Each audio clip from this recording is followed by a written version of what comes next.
Welcome to Amazing World Channel. The European Commission is taking Ireland to the European Court of Justice for its failure to recover up to €13 billion of tax due from Apple.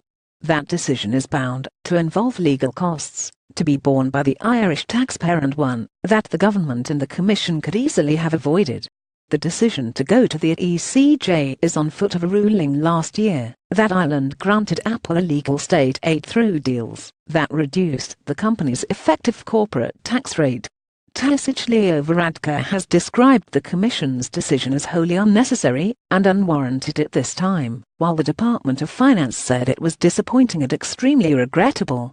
Yet it can hardly have come as a surprise. It is now more than a year since the Commission ordered the US tech giant to pay the taxes, and in May of this year the government was told to speed up efforts to recoup their money or end up in court.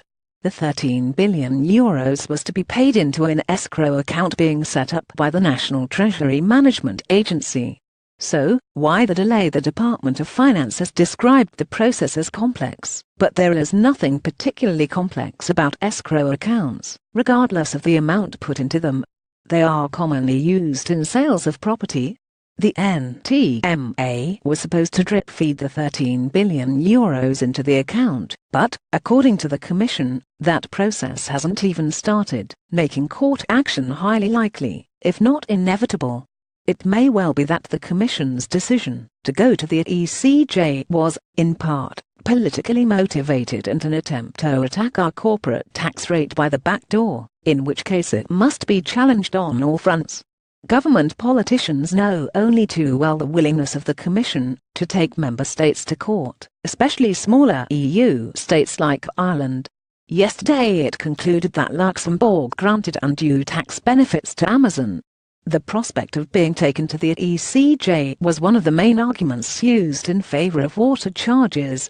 So, if the reason for the delay cannot reasonably be attributed to complexity, the likelihood is that it is an example of kicking the can down the road or an attempt to avoid spooking major US investors by blaming Brussels for the original tax decision.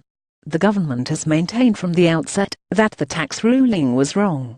Finance Minister Pascal Denoho said in an interview in August with Germany's Frankfurter Allgemeine Zeitung that the Irish tax system from which Apple benefited had been available to all, and was no tailored for it. That decision may, indeed, be wrong, but ignoring it is not the answer. The process of putting the money in escrow must begin immediately, while, at the same time, preparations must be made to appeal the Commission's original decision. The Department of Finance yesterday stated that Ireland fully respects the rule of law in the European Union. We must now prove it.